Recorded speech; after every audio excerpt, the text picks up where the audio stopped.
Game Time with Boomer Esiason. Today's guest is three-time Pro Bowler and Sammy Baugh Trophy-winning quarterback of the Las Vegas Raiders, Derek Carr. Presented by DraftKings Sportsbook, an official partner of the NFL. Today's special guest holds the Raiders franchise records for both passing yards and touchdown passes. The three-time Pro Bowl quarterback says, "I believe God gave me the talent to play this game, and I'd be sacrificing those gifts if I didn't give my best every single day." It's my pleasure to welcome in Las Vegas quarterback Derek Carr. Derek, welcome to Game Time, and it's great to see you, my friend. Yeah, great to see you too, Boomer. Thanks for having me. All right. So you said that the 30 is the new 20 and that you could see yourself playing another 15 years in the league. Are you true? Is that true? I definitely feel that way. You know, my body definitely feels that way. I don't know if my wife and kids will let me play that long, but I definitely, just the way that we train, the way that we eat nowadays, I just feel this is the best I've ever felt. So hopefully it continues. We'll see. But yeah, I definitely feel confident where I'm at. And I would imagine seeing Tom Brady and Aaron Rodgers and Ben Roethlisberger play well into their late 30s and into their 40s in some cases, that's a pretty good guide for you. Yeah, absolutely. You see, there's no more, like when you were playing, there's no more 3-a-days, full pads, there's no more, craziness, right? I mean, you literally get a day off every 3 days in training camp, which is nuts, even to me, coming from 8 years ago, which is crazy. But, I think the way that we do things now, the way they take care of our bodies, especially the way they take care of quarterbacks. I mean, they're not even allowed to land on us when they hit us anymore, So you definitely have the confidence. Obviously, you got to stay healthy and all that. But seeing those guys do it gives you confidence that you can do it too. Have you thought about what a 17-game season is going to feel like? I have. I thought that they would do at least 2 bye weeks, within the season. 17 games is a lot. And if we give them 17, they're going to come for 18 someday. That's just how it works. And so, we have 17 games that's going to happen. But I think the more that they do that, they got to add bye weeks. I know they're giving us one less preseason game, but that was already kind of a bye week for everybody. The starters at least. And so I think adding a bye week within the season, I think would be more well received by the players. In theory, and I know this, and your brother obviously is my side of the business now, and you obviously watched him growing up and everything and were around him as an NFL player. But in theory, Pittsburgh has got the toughest schedule going into the season. Unfortunately for the Raiders, you have the second toughest schedule, and probably due in large part to the division that you play in. Do you ever look long-term, or do you just always try to keep it simple and worry about the next game at hand? I have never paid attention to the strength of schedule stuff, because I learned really very early on that no team is the same year after year. It's always different, whether it's harder, the schemes, especially in New England, they're always, it's the same coach, but they run different schemes here and there, especially on base downs, so you got to get used to that. But I don't get used to, I haven't paid attention to that in a long time, because I learned, even some of those teams that are quote unquote ranked in the 20s and 30s, that those sometimes are the surprise teams and have the best defenses, so I just try and keep it 1 week at a time. And I've just based what I see on film and what I experience on the field, and I kind of use that as my gauge. All right, that is great. All right, we're just getting warmed up with the great Derek Carr. Stay with us as Game Time continues right after this.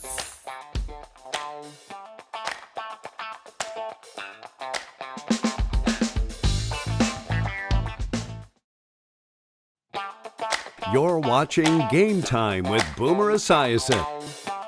Welcome back to Game Time, everyone. Derek Carr's oldest brother, David, was the first overall pick back in the 2002 NFL Draft, starting with the expansion Houston Texans. And I've been reading about you and David and your relationship and how impactful he was for you, and what a kickstart he gave you as a young quarterback.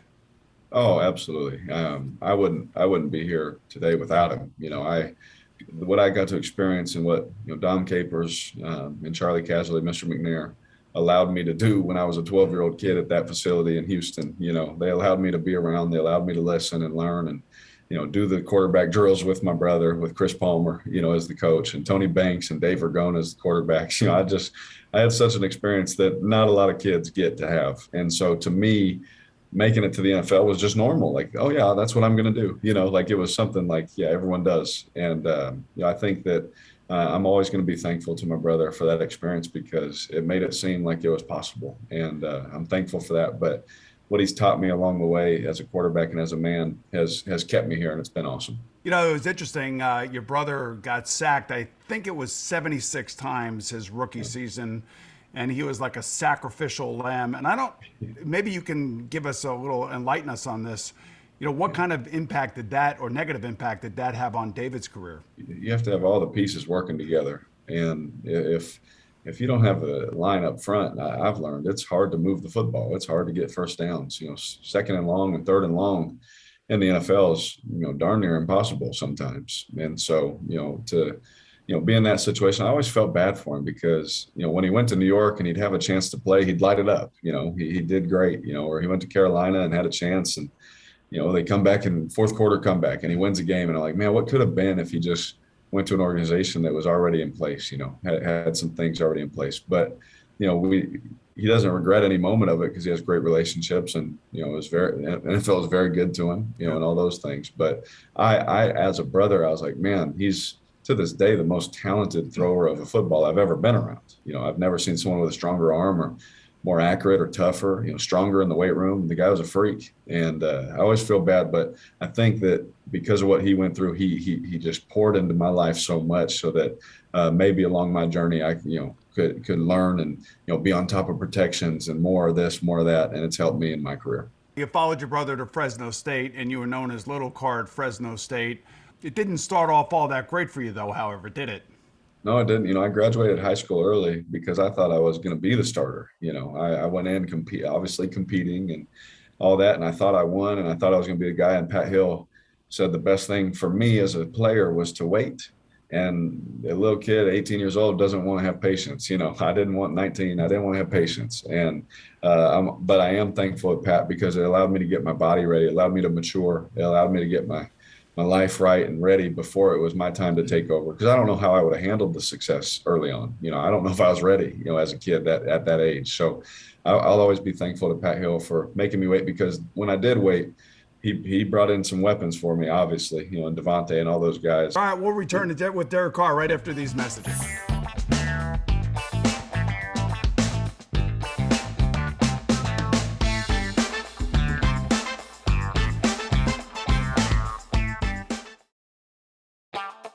You're watching Game Time with Boomer Esiason. In August of 2013, as Derek Carr was preparing for his senior year, Fresno State amidst a growing Heisman Trophy campaign, he and his wife Heather had their first child, a 7-pound, 10-ounce boy that they named Dallas. 6 hours later, amidst all the euphoria of their son's arrival, doctors discovered a medical problem that only emergency surgery could repair. So let's go back in time. Derek, tell me what that was like for you and your wife Heather, and just everything that you were dealing with at such a young age, because you were still in college. Yeah, it was right before my senior year. It was during training camp. Obviously, I was just off a 2-a-day, got home, about to fall asleep, and my wife's water breaks, and so you have that excitement, right? You're about to be a dad, and your first little boy, and all those kind of things, and then the surgery.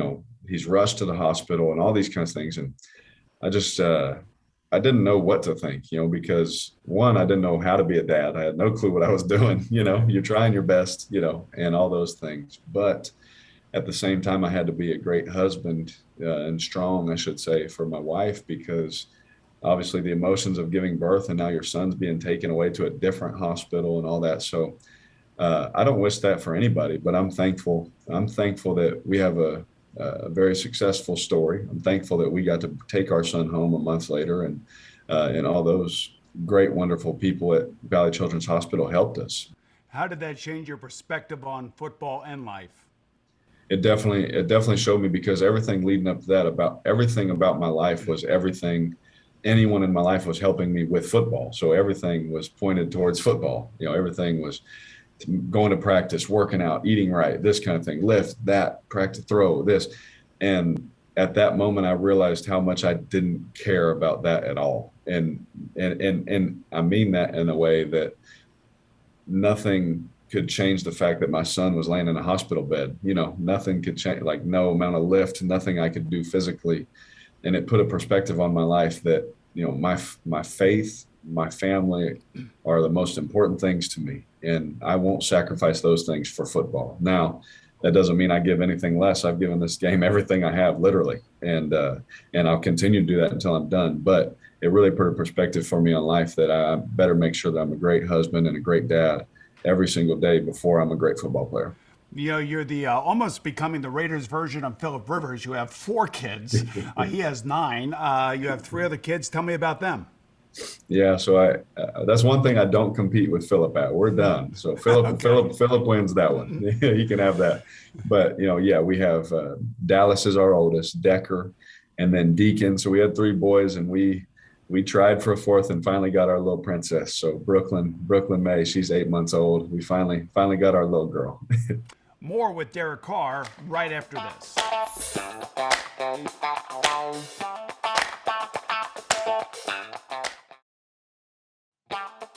You're watching Game Time with Boomer Esiason. Welcome back, everyone. Like the autumn wind, Derek Carr is a Raider. Now in his 8th season with the Black and Silver, he claims that he would rather retire and play golf than abandon the pride and poise boys. So I hear this all the time. I play for the Jets, the Cardinals, and of course the Bengals. We don't have the mystique that the Raiders have. What is this so-called mystique everybody talks about, Derek?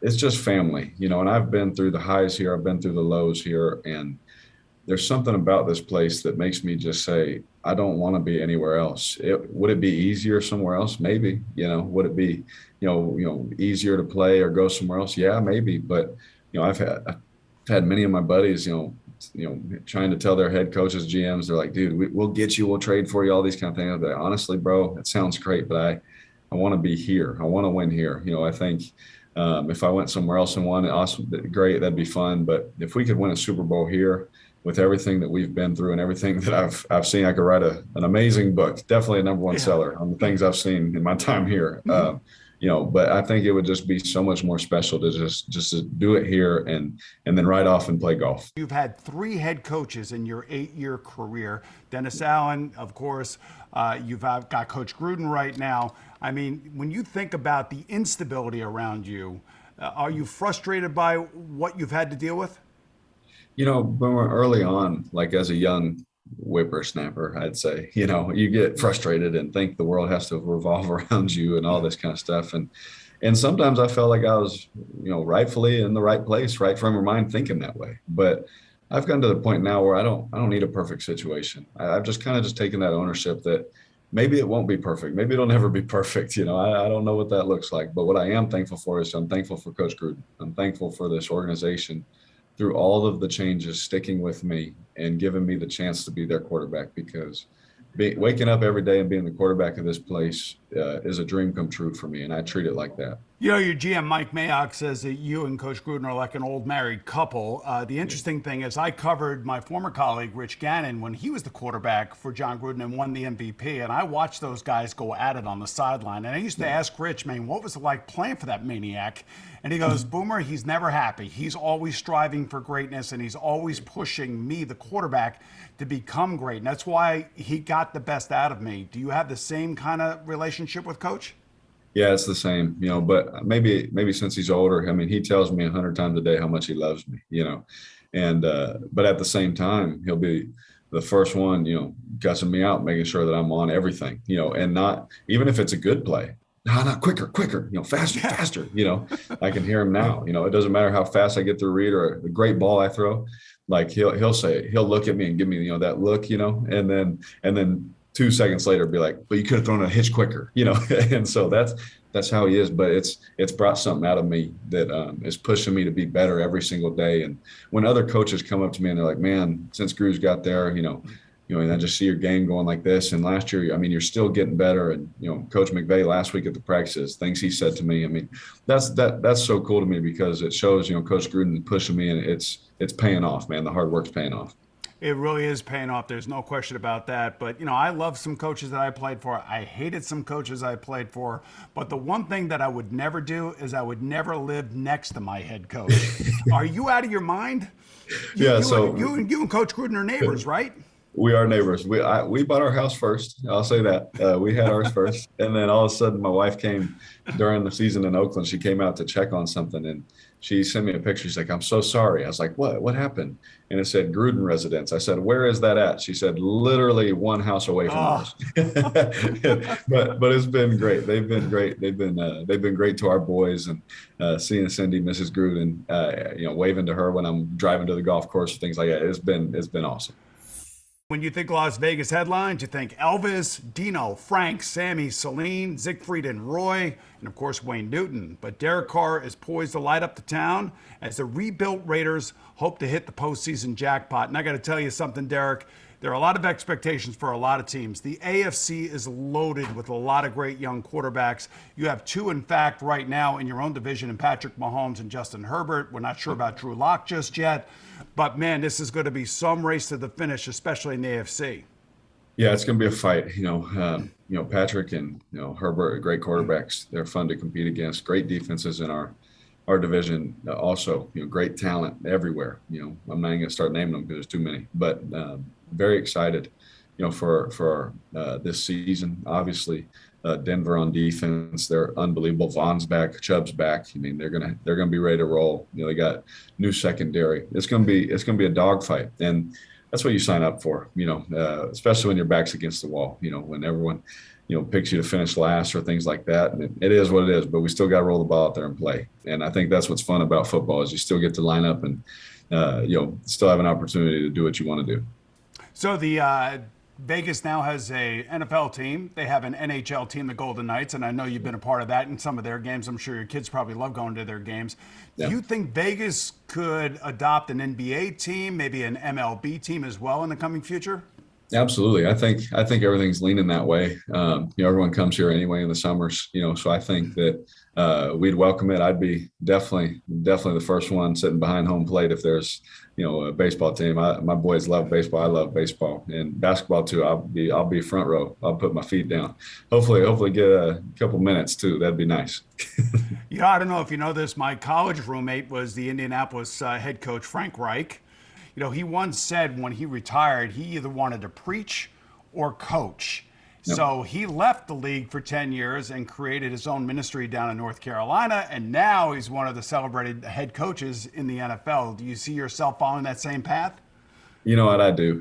Again, I don't know which one it'll be. I just have so much in me that I just want to help people. I love people, whether it's helping in the coaching aspect or preaching. I'll definitely be preaching even if I am coaching. I definitely have that call in my life. My grandpa, my mom, my grandmother, uncles, everybody's been in the ministry. So I definitely feel that. And I already am doing that. But coaching, we'll see. At what level also, I don't know. We'll see how things go. College football is getting kind of crazy nowadays. It's almost like free agency and trading players anyway. So I don't know. We'll see when it comes. Well, it's great, Derek. Thanks so much for joining us today. And to all of you out there for watching on Boomer Esiason, we'll see you again real soon right here on Game Time with Chargers running back Austin Eckler. Yeah, do you know where the no-huddle offense came from, Derek, as we sit here today? I do not know. Where did it come from? Oh, really? Maybe it would be the 1985 Cincinnati Bengals. You might want to do some history. All right. Well, thank you, because I love it. It's good. It worked out great for both of us.